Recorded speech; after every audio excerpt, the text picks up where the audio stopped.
ዛሬ የምንመለከተው መጽሐፍ እውነት ለመናገር ራስን ስለመርዳት ምናምን አይደለም። ይህ እንዴት በክርክር ውስጥ የበላይ መሆን እንደሚቻል የሚያስተምር የጦር ሜዳ መመሪያ አይነት ነገር ነው። እናም እስቲ አሁን የጦር ግምጃ ቤቱን ከፍተን እንይ። መጽሐፉ እያንዳንዱን ክርክር እንዴት ማሸነፍ ይቻላል ይላል። ደራሲው ማድሰን ፒሪ ነው እና የሚያወራው ስለ ሎጂክ አጠቃቀም እና ደግሞም ስለ አላግባብ አጠቃቀም ነው። በቃ ሌሎቹን ለማሳመን የሚረዱ ስልጠኖችን ብቻ ሳይሆን እውነትን በማጣመም እና በማታለል ክርክርን እንዴት ማሸነፍ እንደሚቻልም በግልጽ ያሳያል። የመጽሐፉ የኋላ ሽበሻን ላይ የተቀመጠውን የአሳታሚውን ማስጠንቀቂያ ስሙት እስቲ። ይህ መጽሐፍ በተሳሳተ ሰው እጅ ከገባ በጣም አደገኛ ነው ይላሉ። ይሄ ከመጀመሪያውኑ የመጽሐፉን ዋና ሐሳብ ግልጽ ያደርገዋል። ክርክር ጦርነት ነው። ደራሲው ራሱ ይህኑ ነው የሚያጠናክረው።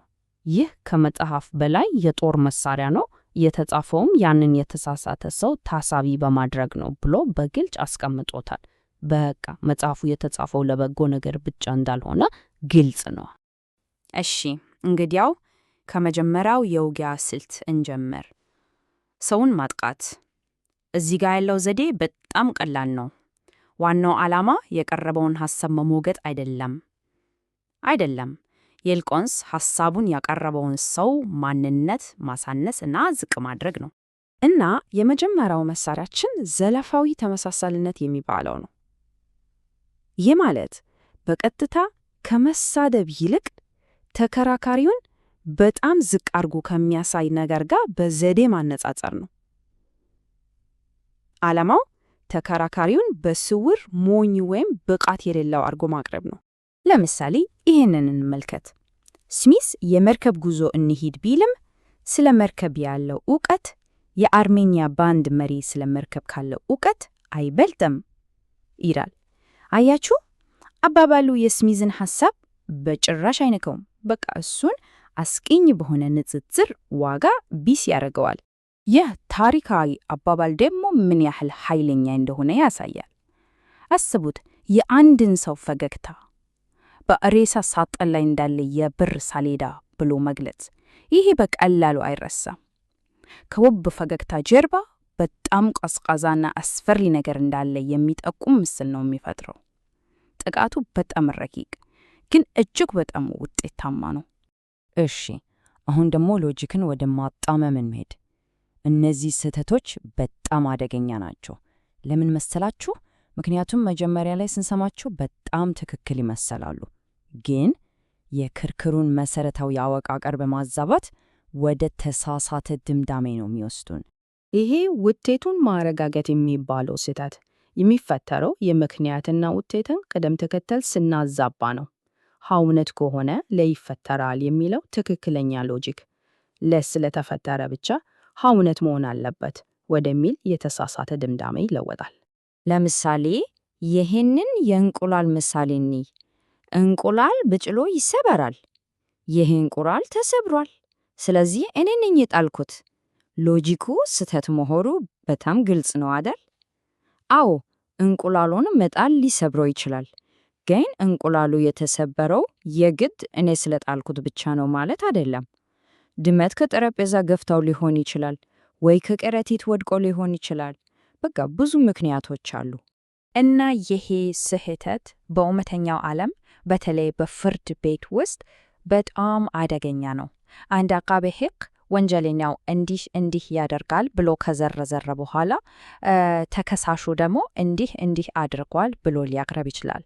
ይሄ ቀጥተኛ ማስረጃ አይደለም፣ ግን በተሳሳተ ሎጂክ ላይ ተመስርቶ የጥፋተኝነት ስሜት እንዲፈጠር ያደርጋል። ሶስተኛው የውጊያ ስልት ደግሞ አማራጮችን መገደብ ነው። እዚህ ጋር ያለው ዘዴ ክርክርን ማሸነፍ የሚሆነው የተሻለ ሐሳብ ስላቀረብን አይደለም፣ በፍጹም። ይልቁንስ የውይይቱን አቅጣጫ ተቆጣጥረን ለተከራካሪው ሰው በጣም ውስን እና የተሳሳቱ ምርጫዎችን ብቻ በመስጠት ነው። የሁለትዮሽ ክፍፍል የሚባለው ስህተት ይሄንን ነው የሚሰራው። በጣም ውስብስብ የሆነን ጉዳይ ይዞ ምርጫው ሁለት ብቻ እንደሆነ ያስመስለዋል። ሌሎች ብዙ አማራጮች ያሉ ወይ ጥቁር ነው ወይ ነጭ፣ ሌላ ምርጫ የለም የሚል የተሳሳተ ምርጫ ያስቀምጣል። ለምሳሌ ከኛ ጋር ካልሆንክ ጠላታችን ነህ የሚለውን አባባል አስቡት። ይሄ የተሳሳተ ምርጫ ነው። እውነታው ግን ከዚህ በጣም የተለየ ነው። በሁለቱ ጽንፎች መካከል እኮ ገለልተኛ መሆን ይቻላል፣ በከፊል መስማማት ይቻላል፣ በቃ ሌሎች ብዙ አማራጮች አሉ። እና ይህን ስህተት የሚጠቀም ሰው በጣም ብልጥ ነው። ሆን ብሎ አንዱን አማራጭ በጣም አስከፊና አስፈሪ አድርጎ ያቀርበዋል። ከዛ የራሱን ሐሳብ እንደ ብቸኛ መፍትሄ ያስቀምጣል።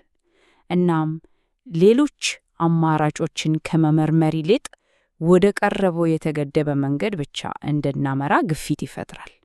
እንግዲህ እነዚህን ሁሉ የክርክር መሳሪያዎች ተመልክተናል። አሁን ግን ዋናው ጥያቄ ይመጣል። እነዚህን ሁሉ የማታለያ ዘዴዎች ማወቅ ለምን አስፈለገ? እናስ እነዚህን የክርክር ጨለማ ጥበቦች መማር ጥቅሙ ምንድን ነው? ዝም ብሎ ሌሎቹን ለማታለል እና ክርክርን በኃይል ለማሸነፍ ብቻ ነው? ወይስ ከዚህ የዘለለ ሌላ ዓላማ አለው? ደራሲው እንደሚለው መልሱ ሁለት ገጽታ አለው። ይህ እውቀት እንደ ጋሻ ነው።